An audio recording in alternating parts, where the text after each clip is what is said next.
And welcome to coverage of the Magic Online Championship Series. Marshall Sutcliffe in the booth with Luis Scott Vargas. We have Randy Buehler in the red zone. We're in the last round here of the Swiss play. This is going to decide, this match will decide one of these players is going to make it into the top four for sure. We were talking about it a minute ago, Luis. Possibly Dmitriy Butakov gets in without a win.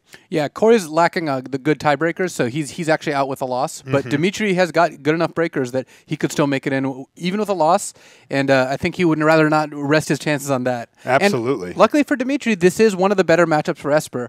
The addition of detention spheres does give the blue-white deck a little more play, but in general, Esper is happy to play against Blue Devotion. Okay, and speaking of detention sphere, it's actually Butakov who's playing one. He's going to take out Cloudfin Raptor. That's something that I wouldn't have believed you if you told me when that was going to happen in Standard. But there it is. Frostburn Weird, another fine draft card, battling into the red zone here for Cory Lack. And looks like no third land for Cory. No third land, but he does have a 2/2 for 2 that he gets to add to the board here. And here's where the main deck Revoke Existence is actually a pretty big player here. Main deck Revoke Existence against a deck that has Detention Spheres, Ifara, and Thassa, and Bident is pretty nice. Wow. So Cory has found a land, but it is one of the few lands in the deck that cannot cast Night Veil Spectre.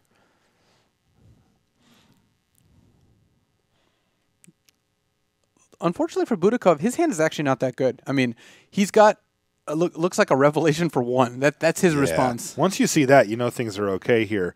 Thassa resolves. She's live. Yeah. I mean, Revoke Existence is going to get the Thassa fairly quickly here. I'd be surprised if that doesn't come out this turn. Yeah, there it is right there. So Thassa gone. And a land drop for Butakov. But like you mentioned, he's not really advancing too far here. Though, if Cory doesn't have another good threat, Elspeth and Aetherling are going to just mop this game up. Butakov did have a kind of awkward mid-game hand, but Cory missing a land drop for a turn means that Butakov's still at a pretty healthy 16 life. He's not dying that quickly. Cory's not really pressuring him because he's not able to play a big threat this turn. He's able to play a Frostburn Weird or attack with Mutavault. Yeah, this is so brutal for him because he's got some really nice cards in his hand. Bident of Thassa, Master of Waves. He can't cast his Night Veil Spectre, which would be a fine threat as well. Yeah. And Butakov's actually going to... Is he going to cash in his Mutavault for a Mutavault? Yeah, interesting. He's going to Stone Rain here. That is going to put him back some number of turns on his 6-drops, though. Yeah, I mean, I understand the reason that he wants to do that is because Cory is stuck on lands. But I don't think I would have done that without anything else other than 6-drops in hand. Of course, he drew a Jace, which made that play fantastic. Right. Butakov believes in the heart of the cards. Right. Oh, so as we're pointed out, we missed he scryed Jace on top. So, okay, Butakov is no longer a madman. He's actually just, playing very correctly. Okay, sweet. I thought that was a really risky play, but it makes a lot of sense. If you know you're casting Jace next turn, trading for one of Cory's 3 lands and you know he has no more lands. Right, and you have 2 lands in your hand where you get to play one, play the next turn, and then play a 6-drop. So things looking pretty good for Butakov here. He is taking some hits here down to 12, though it looks like Jace absorbed some of that damage. Yeah, and Jace is going to stall the game often enough or long enough that Elspeth's going to come out, followed by Aetherling. And, I mean, Cory's not really deploying any of the threats that really end the game here. So Cory still can't cast things. He's drawn another Mutavault, but he's still not able to cast Master Waves. When they play Elspeth and your follow-up is a Frostburn Weird or a Tidebinder Mage, you're not in good shape.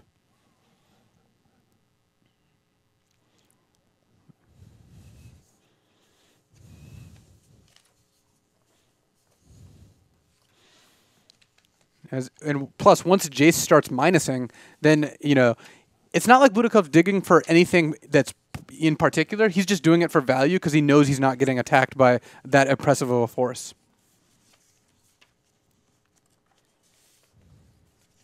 Land here are revealed from Jace. I think Cory's got to be pretty happy with his deck choice, considering there are 5 Black Devotion decks in the field. But playing against one of the Revelation decks, is really not what he wanted. Okay, and then, of course, this is where it all counts. Yeah. Looks like the players are actually chatting with each other. It's funny because we're in the feature match area. You're sitting almost directly across from your opponent. You can actually get a chance to see some of the facial expressions and maybe even talk a little to your opponent. Something Yeah. you don't normally get to do on Magic Online. Also, though, if you get mad, they get to see it. Yeah. I wonder how many physical tells there are in the Magic Online Championship. I've never played high stakes Magic Online against someone like directly across from me. Yeah, you have. You played in the Community Cup, my man. Yeah, I suppose that's true. But we down Mark Rosewater. We weren't seated, so we were exactly across from Wizards. No, that's true. And also, like, the Community Cup wasn't close to being close. So, yes. Marshall and I just exchanged fist bumps. We were both on the winning team. Yes. So. We get to hang on to that forever. Remember when Conley won the Community Cup? Oh, no, I don't, because he didn't. No. I remember when John So, at this point, Dimitri's, he obviously could still lose this game if, like, very strange things happen, but he's just tapping out for Aetherling. He's already got an Elspeth. He's not really worried about, like, a rapid hybridization happening or a Detention Sphere. Cory can't really cast anything. If Cory draws a land to cast Detention Sphere to kill Aetherling, still probably loses to Elspeth, and so that'll do it. And Cory's just seen enough here. He's ready to move on to the next game. So he drops game one. Now, do things get better or worse for Cory as we move into the sideboarded games? I think they get a little better for Cory in that he gets to bring in a bunch of Gainsays and Glare of Heresy and some more Jace Memory Adepts, potentially even Revoke Existence if he's afraid of Detention Sphere. He also gets to take out his Detention Spheres and cards like Rapid Hybridization if he has any. It looks like he doesn't even have Rapid Hybridization, but he gets to cut on some of the worst creatures, maybe like Tidebinder Mage if he wants to take those out. Okay.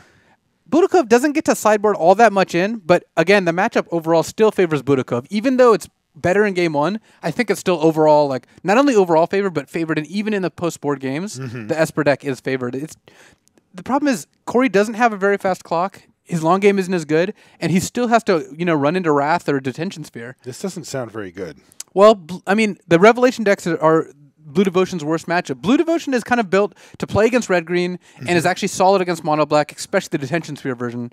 It doesn't like seeing, Supreme Verdicts and Sphinx Revelations. Right. It's a metagame deck. I mean, it's one of the good decks. You can almost always see a Blue Devotion deck in the top 8 of every Premier event. Right. But the Revelation decks are kind of its Achilles heel. That usually just matters if like Sandblack has shown up or not. Well, I mean, he played it in GP Cincinnati, and it didn't go well. But his overall win percentage of the deck is astronomical. So that still probably doesn't even get it close to a normal level. Right. All right. Looks like we are underway again. And that was some quick sideboarding. At this point, they're both pretty familiar with what they're doing. Yes. This is a matchup they will have played many, many times.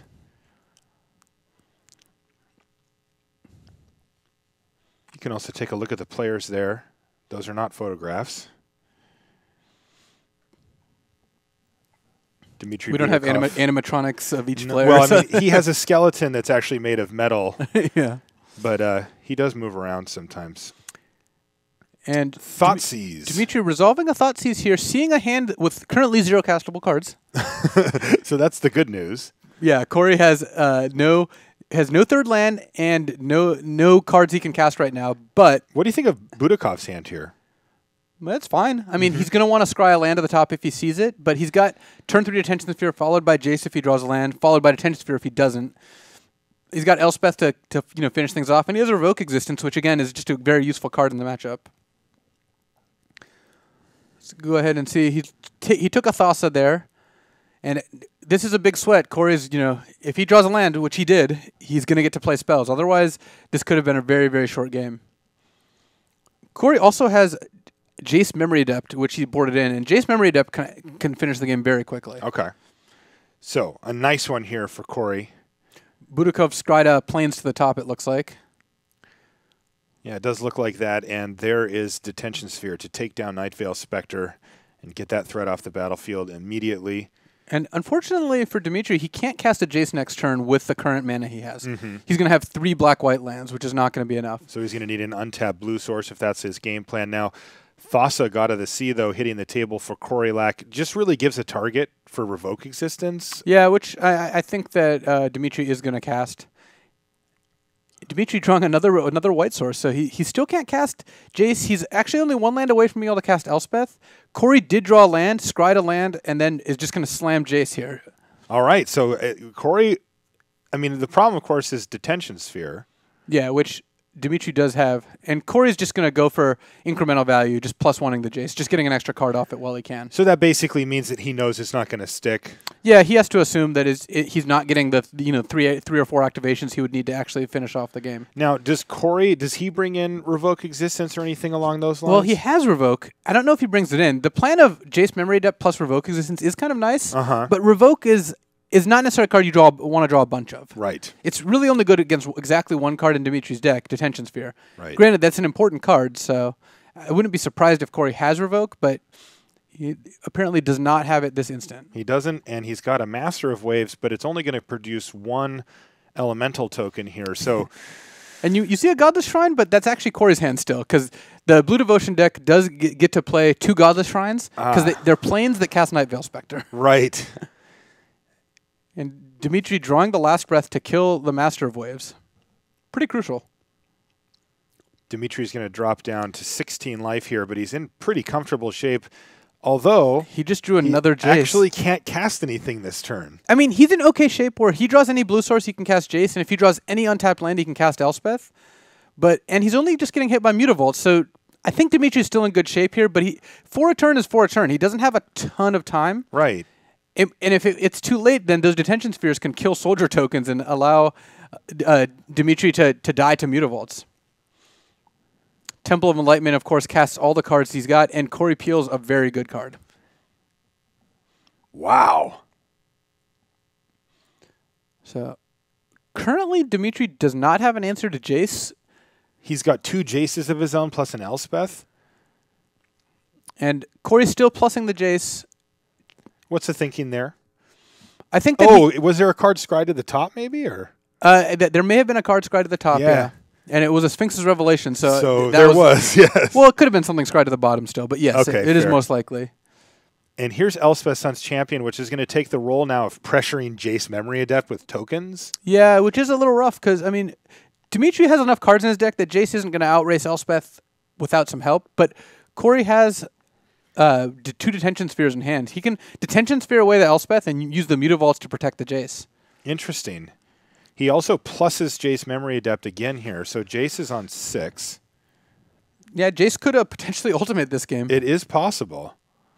I think Dmitri's in trouble now. The second Jace was really what Cory needed. He needed a big threat, and Jace is his biggest. It was his last Jace Memory Adept in the deck, but that's going to be enough to kill Dmitriy if he doesn't draw an answer very quickly here.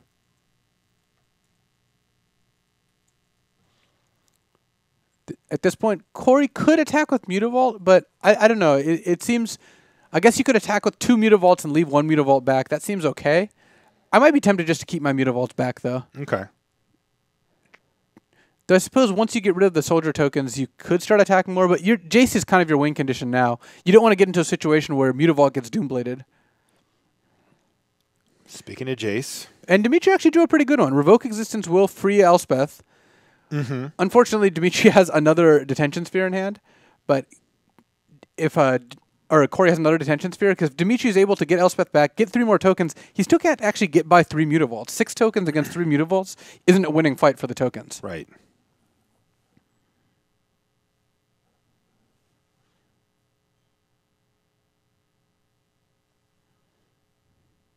All right, there's Revoke Existence. Yeah, the good thing about Revoke is it gives you an activation of Elspeth right away. Right.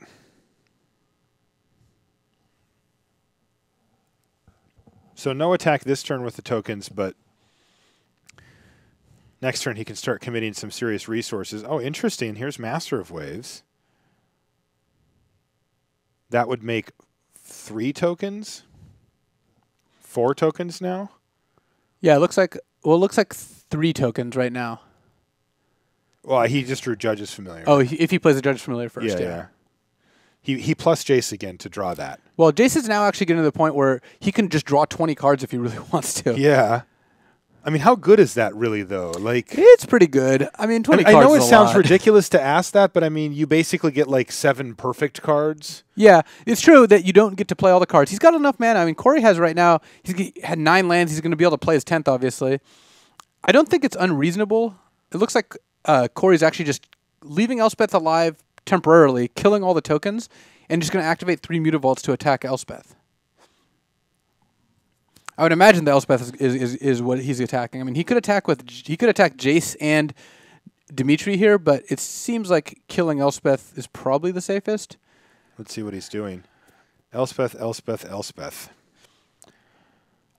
What I imagine will happen is once Jace is on 7, you're pretty sure it's not going to get hit by a sphere this instant. Right. You could just, mill Dmitriy for 10, mill him for 10, and then mill him for 20, essentially. I see.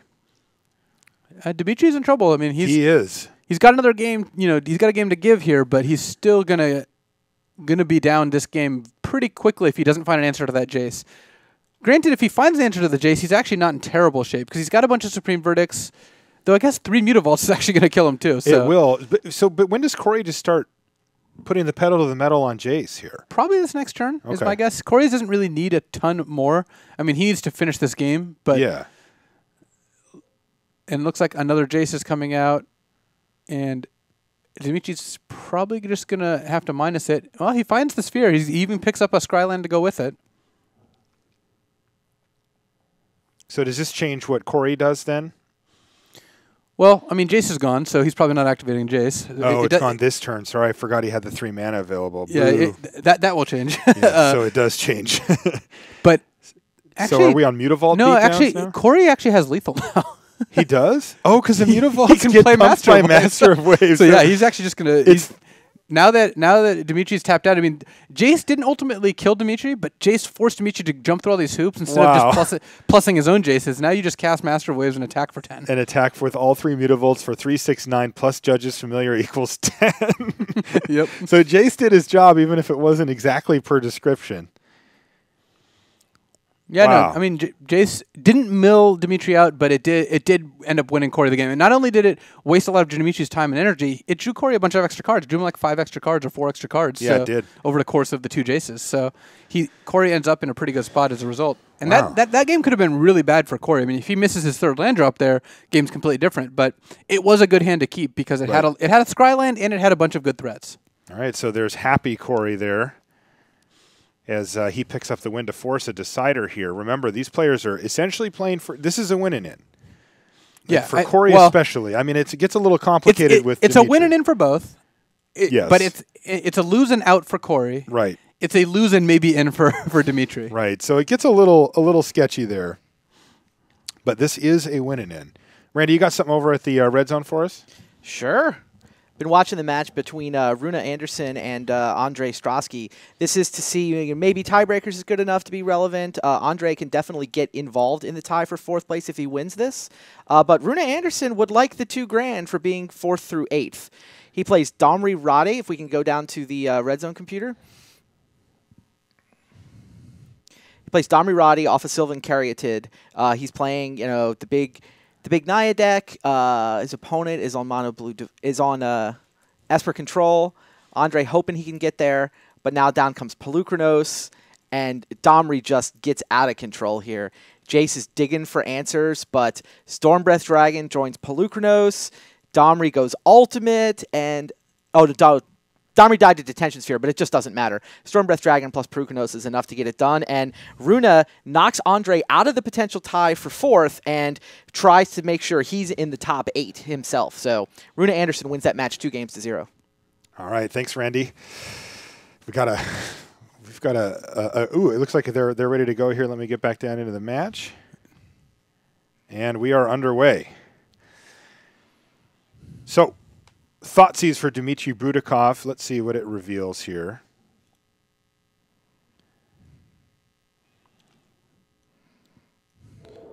Well, luckily the Thoughtseize will give us some time to get into the match here since Butakov is deep in the tank.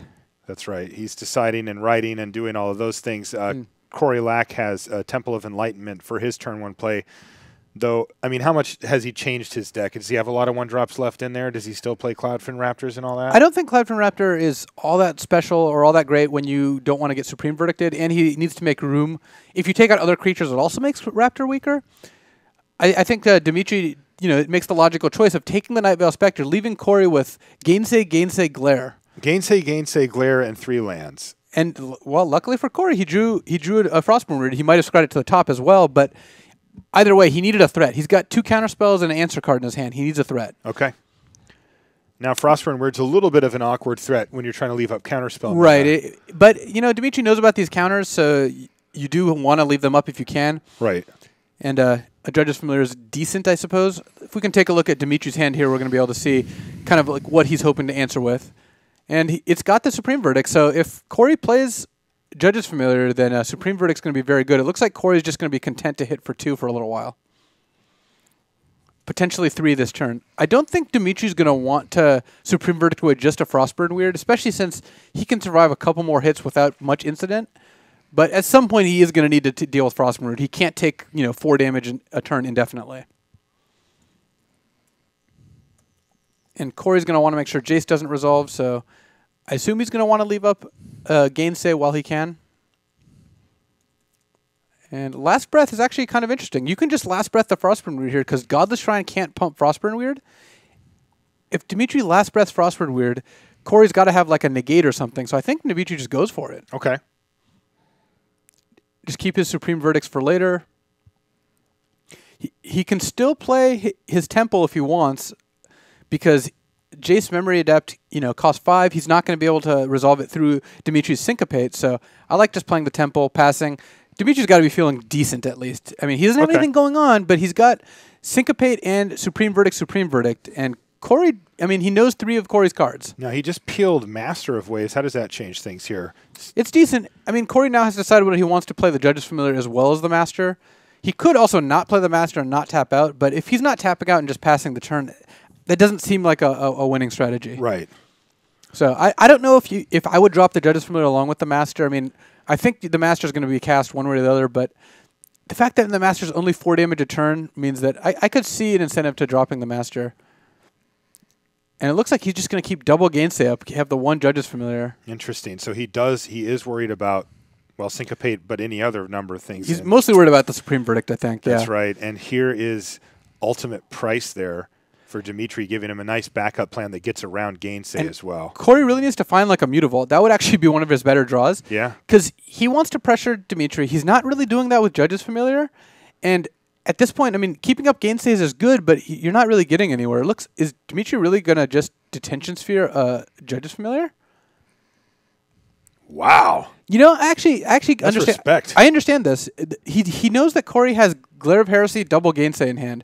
Detention Sphere is just not a great card under those circumstances. Okay. So he's just going to be like, well, I'll just play this and not take damage off Judge's Familiar. He's got nothing better to do. It is interesting because that was Cory's clock. It does make Cory do something else, and Cory is going to do something else. He's going to play a Master of Waves here. Dmitriy can ultimate price it because, again, cards that aren't blue get around Gainsay pretty nicely. Quite nicely, yes. If Dmitriy draws Elspeth, he can slam Elspeth, make 3 tokens. It gets glared. He still has 3 tokens in play. That's actually good. Since he's not too close, I guess this is a turn where he can resolve a Jace as well. So I like ultimate pricing end of turn. If you draw Jace, you cast Jace, Cory's going to Gainsay it, you syncopate the Gainsay, then you get to minus Jace into an empty board. So that was Dmitriy's opening. He really wanted to find a threat that turn. But he did not. But, even though he doesn't, Cory's got a bunch of Gainsays in hand, but those Supreme Verdicts don't get countered by Gainsay. And if this game drags on, it is better for Dmitriy overall. So still Mutavault? Yeah, Mutavault's a threat. Dmitriy's at 12. That's 6 hits from Mutavault. Those go pretty quickly. Revoke Existence. Yeah. To get back. Look, he could have cast Glare as well, but I think he wants to save that for Elspeth. It looks like we're fighting over a Judge's Familiar. Dmitriy's just smiling there. All right, fine. You have a Judge's Familiar. So Cory Lack back on the board here. He's... Uh-oh. Well, Revelation is at its worst right now. Because of the 2 Gainsays? Well, there's now 3 Gainsays and a Judge's Familiar.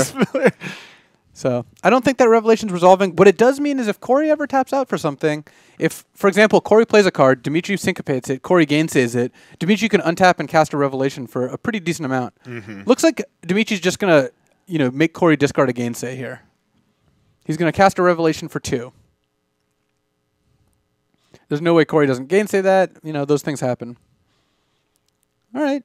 Butakov's pretty aggressive with just making Cory use his resources here. He's just... Yeah. He's considering wrathing there. I think he clicked on the wrath, decided not to play it.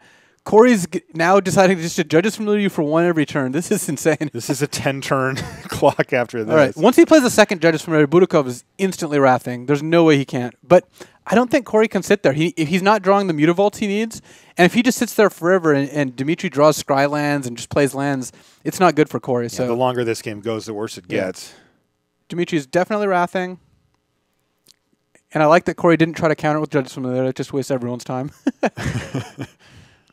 So Cory's going to take a look at what his top card is. He can play Night Veil Spectre and leave up one Gainsay. I mean, Night Veil Spectre's nice. Yeah, it's a solid threat. I mean, I think Dmitriy might gainsay it here. I could see him not doing that.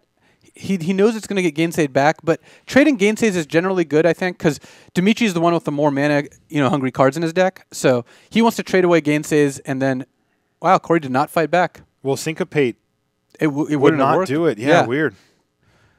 Well, there goes the Scrylands. Those are decent for Dmitriy, so...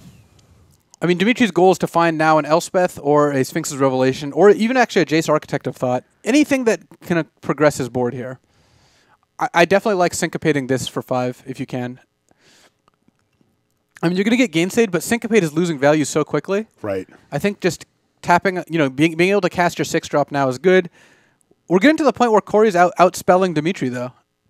I mean, Dmitriy can Supreme Verdict away the Night Veil Spectre, but he's out of spells now. He's got a single Syncopate against a handful of gainsays. Cory actually might be in good shape here. Yeah, he just needs one more threat. And it looks like Dmitriy did not play the Godless Shrine. Ugh. Yeah, Bident's not that much of a threat. Not by itself. Once Cory draws a creature that doesn't die to Doomblade, then he's got himself a decent clock. Well, that one dies to Doomblade. Yeah, Dmitriy not doing anything with it. I like just passing the turn here. I mean, actually, Supreme Verdicting makes sense in the sense that Mutavault is a bigger threat than Frostburn Weird in general, and you want to save Doomblade for that. But given that Cory's got nothing else, I think Dmitri's going to be happy enough just Doomblading the Frostburn Weird. Cory not playing the Bident, just content to hit with Frostburn Weird, probably for 4 here, or try to. And that's going to draw out the Doomblade. I would imagine so. Going to 6 does not seem like a good move when you've got nothing else going on. Right. Cory can't fight over it, so non-blue spells are at a premium here. If Dmitriy can draw Elspeth, that's his best. I think that's his best card to draw right now. Right. He doesn't. Draws Hallowed Fountain, doesn't play it. And there's Mutavault, the scary guy. And here comes Bident of Thassa as well. Which makes Mutavault even a bigger threat. I mean, Dmitri's going to syncopate it, but he's currently got no answer to Mutavault. Cory still has a gainsay up. Cory's actually in the driver's seat here. Cory could easily take this game. So Cory has protection from Sphinx's Revelation, and it's going to narrow down the threats that the fact that Dmitriy can draw. Yeah, Dmitri's still just really looking for an Elspeth. It gets around the gainsay. It gets glared, but at least the 3 tokens stop the Mutavault, though then we go to Bident Overdrive. The Bident starts forcing the tokens to attack. Yes. So the Mutavault can pick off the tokens. Right. But then you can Supreme Verdict away the Mutavault if you really feel so inclined. This is tough. Cory is going to decide whether he wants to fight over this. I could see not fighting over it. I mean, but Dmitri's at 10 still. 5 hits from Mutavault so many, whereas if you have a Bident out, like 1 or 2 hits are already going to put you really far ahead. So there's Gainsay. And Bident hits the table. Oh, Doomblade was Doomblade that was huge. Top. I mean, Cory's now reduced down to Gainsay plus Glare of Heresy. So now we're back to Cory needing to draw a threat. He finds Thassa. It's a card. I mean, the scry ability going to come in handy here. Yeah, the scry's in handy, and also, if Cory ever finds a Frostburn Weird or a Night Veil Spectre, Thassa becomes active and smashes in for 5. He doesn't even need that much, does he? 1, 2, 3. I guess. Well, he doesn't need the Spectre. Yeah. There's a Pithing Needle, which is a turn too late, because naming Mutavault would be pretty nice. That is the reason, the main reason you'd want to board that in. Though Jace Memory Depth's actually another good target. It is. He decides not to play it at all this turn, though. He's going to wait till there's actually something to name. And what does Cory come up with for his turn? A second Bident. That doesn't work the way you want it to, though. No, that's a little awkward. Maybe trying to draw a counter? I'm not sure why he did that. And here's the Tension Sphere now. And that's going to take Thassa out of the equation here. And Well, Cory Lack, for the time being, he's got. We know Cory Lack has a Glare of Heresy, and a Gainsay, and now a Night Veil Spectre. So Cory Lack, Wow. he chose to discard his useless second copy of Biden, but even then, it didn't really matter though. It was perhaps not his shining moment, but it also just wasn't that big of an effect on this game. Boom! That's a board state, and he's got Gainsay up. So, and Dmitriy draws just a Temple of Silence. So he's going to Supreme Verdict. So we're still down to Thassa plus Biden plus Gainsay. Yes. Oh man, this has been a good game. Yeah, this is a grind. So can Cory find a spell? Remember, he has Thassa to help him find as many spells as possible here. He finds Detention Sphere. That doesn't do it. He also doesn't have a target for it, so he's just going to pass the turn back. What does Dmitriy find? He's got to find something pretty good here. Is this Elspeth? No, it's Sphinx's Revelation. So this is going to use up that last Gainsay from Cory. And we're going to be kind of Thassa plus Biden versus the world here. Yeah, at this point, I mean, it is getting Gainsayed, but now at least Dmitriy has outs. If he draws another Sphinx's Revelation, I think he probably wins. Yeah. If he resolves a Revelation for 9, he's got to be, in great shape. Master of Waves was the draw for Cory Lack. That's an insane draw. He plays it. It doesn't quite activate Thassa, but it means next turn the Biden is going to draw Cory 5 cards. So Dmitriy, this is Dmitriy's It's also turn. lethal, right? Yeah, it's 2, 4, actually 6, 8, just 10. straight up lethal. So this is a huge draw step for Dmitriy. I mean, this is Dmitri's draw step. He's got, if he misses here, he's got to hope for tie breaks. But if he just hits here, that's all he wants. Wow. So this is a super, super close one here. Cory Lack playing to make it into the top 4 here. Dmitriy, if he can stay alive, also is playing for it. Cory's going to play Detention Sphere, choose not to use it, and hit for 5 with Thassa. Wow. Yeah. So Cory's going to get in there for 5. Right now, he gets that 1 extra blue mana, and he's going to get to draw a card, of course, as well. And he finds a Mutavault. He finds a Mutavault, and there's nothing for Dmitriy Butakov, and it looks like Cory Lack is in, and he is. Yep, he's clinched a top 4 spot. Big smile for Cory. Yeah. He has clinched his top 4 slot. Yeah, no kidding, buddy. That is stressful. Now, remember, for Butakov fans at home, though, he's not necessarily eliminated. No, and actually looking at the tiebreakers from last round, given that Butakov was actually in pretty good shape, when you lose, your tiebreakers tend to go up because you just played someone who now has a better record. Right.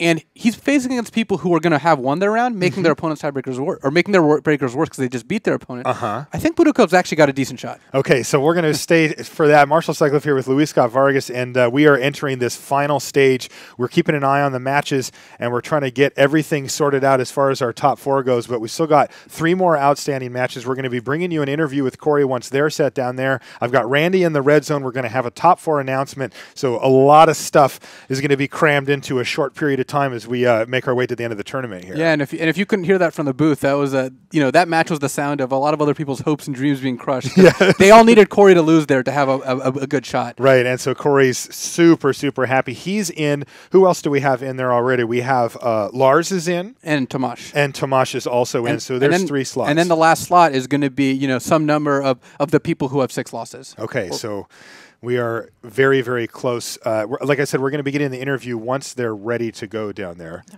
And so that's going to happen after the interview. So which match should we go to next? Let's go to Ansi and Seth Manfield. They are currently underway. I'm bringing up that match right now, and we are ready to go down there. Looks like we're rolling here. And this is the match where the winner is hoping to beat Dmitriy Butakov in tiebreakers.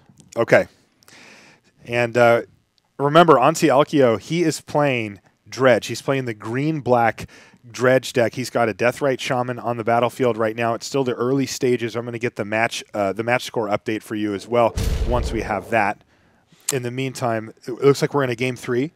And it looks like Ansi Alkio kept a 1-land hand and just got his Deathrite Shaman Azorius charmed. Ansi might have been in a position to go 1-3 and make top 4 here, and I think he might go 0-4. Wow. That is brutal. I mean, Seth Manfield here is, he has 4 times as many land as Ansi does. He's dissolving the Deathrite Shaman that doesn't even necessarily change much. What a brutal way to finish. This is game 3. Yeah, and there's no more chances here. Honestly, not hitting on that land there, it means that, and Seth's not in bad shape at all. I mean, Seth is obviously, going to revelation for 2 here in order to just, make some land drops, put a threat on the board, but he's really under no pressure. I mean, honestly, he's discarding to hand size. And I think Seth, it looks like he's playing on Aetherling or an Elspeth. I mean, regardless of which 6-cost card he plays, I think that's just going to be game. I mean, Elspeth versus Forest is usually not a fair fight. Yeah, I'm not sure why you picked this match to go to, but... So Seth Manfield looks like he's in the driver's seat. Now, where does Seth end up if he wins this? He's not a lock, right? Well, not only is Seth not a lock, I think he actually is not even necessarily favored. He's not even in contention? Well, he's technically in contention. I mean, he's got the requisite number of points. Okay. But his tiebreakers, I mean, he started 2-5. His tiebreakers are just not that good. I see. So, yeah, like if you look at this, I mean, this is one of the matches that it could be in contention. The other is Hannes Karim, who's playing against Paul Nemeth. And if Hannes Karim wins, he has the right number of points also, but he got paired down this round, which further is a blow to his tiebreakers. Yeah. Looks like Seth just going for the, as much damage as possible plan, just smashing with Mutavault. Probably. So he's trying to just close the door as quickly as possible here. Yeah, he does. All right, more tokens from Elspeth, but this one looks about as good as done. Grizzly salvage from Ansi Alkio. Yeah, things look grisly indeed, but yeah, I mean, I don't think Ansi is salvaging this game. Are there any sequence of cards for Ansi here? There's nothing, right? I don't think so. I mean, he could have Golgari Charm somewhere in his deck to kill all those soldiers, but I mean, Seth's even got like counter spells. Like he's just dissolving Grizzly salvages just for value. Right. I mean, maybe he really wants to scry. I don't know, but. I mean, honestly, he kept a 1-lander, and he missed his second land. He may have even mulliganed this game. So it's a tough way to finish. I mean, not playing a land on turn 2 is not the way you want to go out. All right, Ansi's going to go out firing, though. He's going to Thoughtseize. But Seth's hitting for 8 this turn, and Elspeth is threatening ultimate next turn, and is going to have 9 soldier tokens in play. Yeah. All right, so it looks like Seth Manfield is going to be our winner in this match. We don't know exactly where that puts people as far as tiebreakers, top 4 slots, but we'll get that all sorted out. Yeah, we've got Dmitriy Butakov, Seth Manfield, and potentially Hannes Karim, all fighting for that last slot. The first 3 slots we already know. And there we go. Seth Manfield takes that one down. And you see him smile there as he finishes. I'm going to bring up Paul Nemeth and Hannes Karim here on my computer so that we can finish watching. I believe that this is the last match that was out there as well. Okay, yeah, we can go over to Randy in the red zone. I have it up on my computer too. Either one works. And there's a lot of soldier tokens piling into the red zone. I can give you a little hint here ahead of time. But Hannes Karim looks like he's at a pretty high life total. He just took all that and is still at 24.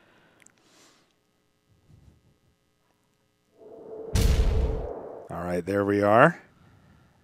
So a lot of permanents on the battlefield. And most of them are soldier tokens, but not all of them. If you notice, one of the permanents that's on the battlefield isn't really a permanent. It's it's an Elspeth emblem. So. Can't interact with that one. So now Elspeth is making 9 power per turn against an opponent on 1 card in hand. Assuming that this is a game 3, it looks like Paul Nemeth is going to be the victor here in convincing fashion. Yeah, it is game 3. I mean, if Hannes Karim has a red land, and then some sort of fireball, then we might. Yeah. So yeah, this is game 3, and this is lethal. Just like we've seen many times this tournament, Elspeth tokens are going to be attacking to end the game. It feels like every time I come to a match, this is... Marshall, all I know is don't watch my matches. Hey, you could be on the good side of this. Yeah, that's true. All right, so that is going to do it for the last round. And we're going to be bringing you guys an interview shortly here, but we've got a couple of minutes to get everything. So what we're going to do is we're going to be bringing you the top 4 once we know it. The last round just ended. We're going to crunch some numbers, and the top 4 is going to be bringing the interview. We're going to bring you an interview. We're also going to have the top 4 announcements. I'm told actually the interview's ready to go. Sounds good. So why don't we head down to the interview with Cory, who just won his winning in versus Butakov. Hi, everybody. Nate Price here at the Magic Online Championship with Cory Lack. Hello. You are our newest member of our top 4. How does it feel to have taken that match over Dmitriy Butakov to secure yourself your berth? I am ecstatic. My tone of voice and cadence don't indicate this, but I can assure you I am very happy, and I'm happy for everyone who cheered for me and believed in me for whatever reason. Awesome. Well, congratulations. It was definitely awesome to take a look at the look on your face after the very last turn of that game happened. Like one of those eyes wide moments, a little head shake there. Managed to get all of that on camera still. So everybody got to see that even though, like you said, the cadence and my demeanor might not get you there, you very clearly know you're a happy guy. So Deep down, I'm a real softie. And in a moment like that, it comes through. Yeah. So you were 6-1 today. You had one heck of a day, too, for this. Your only loss was to whom again? I lost to Lars, and it felt unwinnable, not necessarily matchup-wise, but it felt like he was a god and I was a mortal being who sort of stumbled into his realm. It seems to be a kind of appropriate considering Theros is one of the big blocks right now. But if nothing else, like the gods have their chosen, and they clearly decided that you were going to make it a top 4. He was chosen by Helion, as they might say. I can't turn my head far enough side. It's okay. I'm pretty sure that LSV is cackling inside the booth right now. But so this has been a championship. You said that you're not super fond. You're not as fond of standard being the deciding event as you would have had it been modern. But like this has been kind of a fun example for you of like what a championship like a style of event is for us at most of the Magic events we've got. Like multi-format, you've got to do a lot of testing things. How did you feel running through all 4 formats this weekend? It was really interesting, and it was nice that even if you were doing poorly or doing well, you didn't really get stuck in a mindset of, oh, I hate this, this is miserable. If it had been, 10 rounds of standard, and I started off pretty poorly, it would sort of snowball, I think. But having the different formats interspersed throughout the day gives you a chance to sort of reset yourself, get into different mindsets. It's really fun and really challenging, and I really like the format, even though I may not as much enjoy some of the individual formats. That's fair.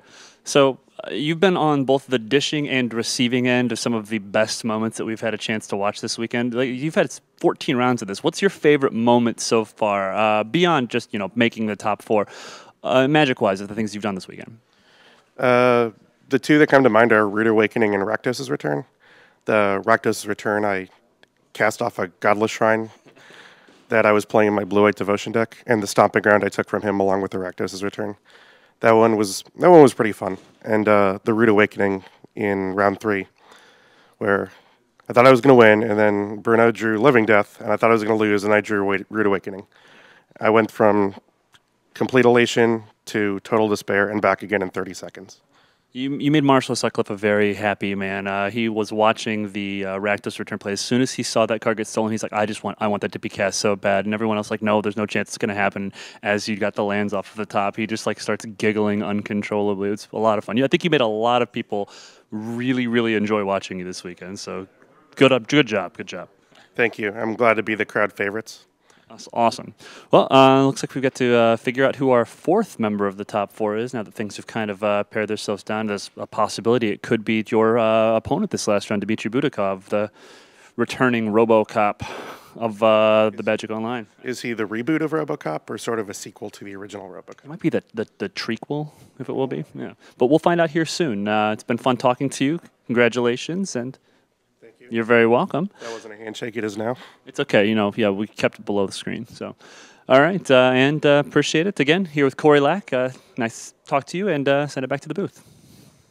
Thanks, Nate. Making up new words. Yeah, that was an A+ interview, by the way. Trequel. Yeah, Cory Lack. I am a Cory Lack fan. There's no doubt about it. Okay, guys, we're going to be sending you to a quick message, but when we come back from that, we are going to be announcing the top 4. Don't go anywhere.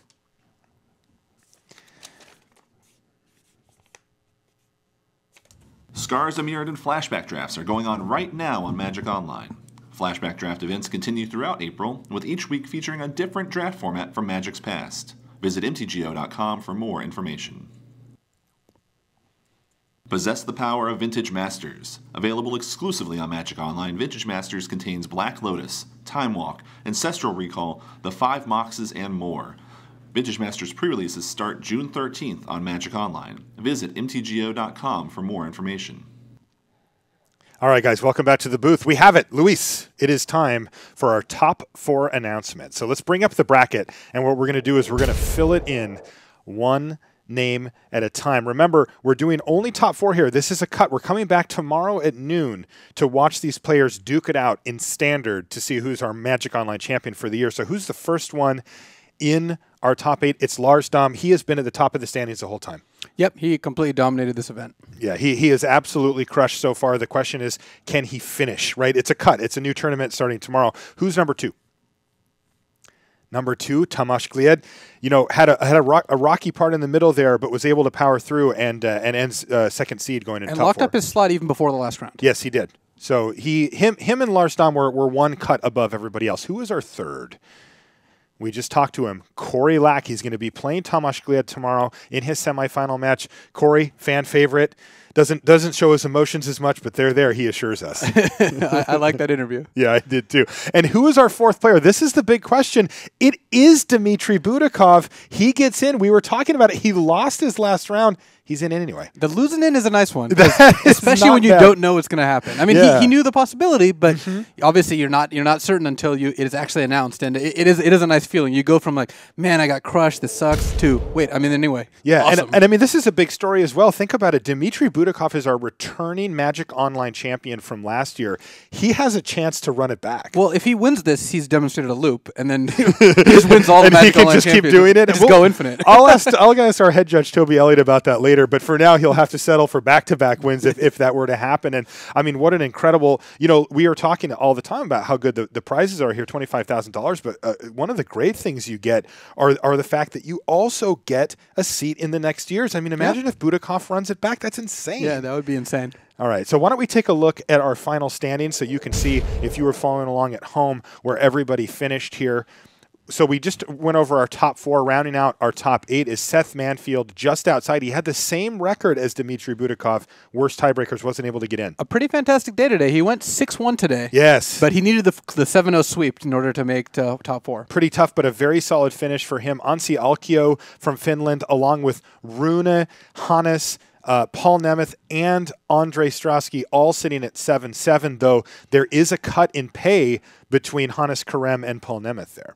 Yeah, it looks like Hannes Karem is the last person to be in the top 8, which is a pretty significant jump. Yes, it's like $4,000-ish, something like that, right? Rounding out the rest, we have Bruno Diaz, who made a nice comeback today. He was full of emotion down there, along with David Kaufman, Valeriano Villanueva. We haven't seen him too much this weekend, but a strong finish for him there. Gabriel Regassner, Farand Lee, and Bing Luke kind of bringing out the end at both of them at 4 and Bing 10. Luke didn't pick up a draft win, unfortunately. No, he didn't. He played black-white in all formats, and it didn't work out. That's a shame. I like Bing. Which is a shame because he's actually quite a good drafter, but it just didn't come together for him this Right. weekend. All right, so that's going to do it. We have our top 4. Everything's set for tomorrow. What's going to happen is noon Pacific time. So we're in San Francisco right now. Noon our time here tomorrow. Be here. We're going to be watching the top 4 of Standard, and we're going to crown a Magic Online champion. So we're going to see the 2-3 match, and then the 1-4 match, and then, Right. of course, we're going to have our finals. Awesome. Yeah, it's going to be a great day tomorrow. So for Randy Buehler over in the red zone, for Luis Scott Vargas, I'm Marshall Sutcliffe signing off from the Magic Online Championship in San Francisco. We'll see you tomorrow at noon.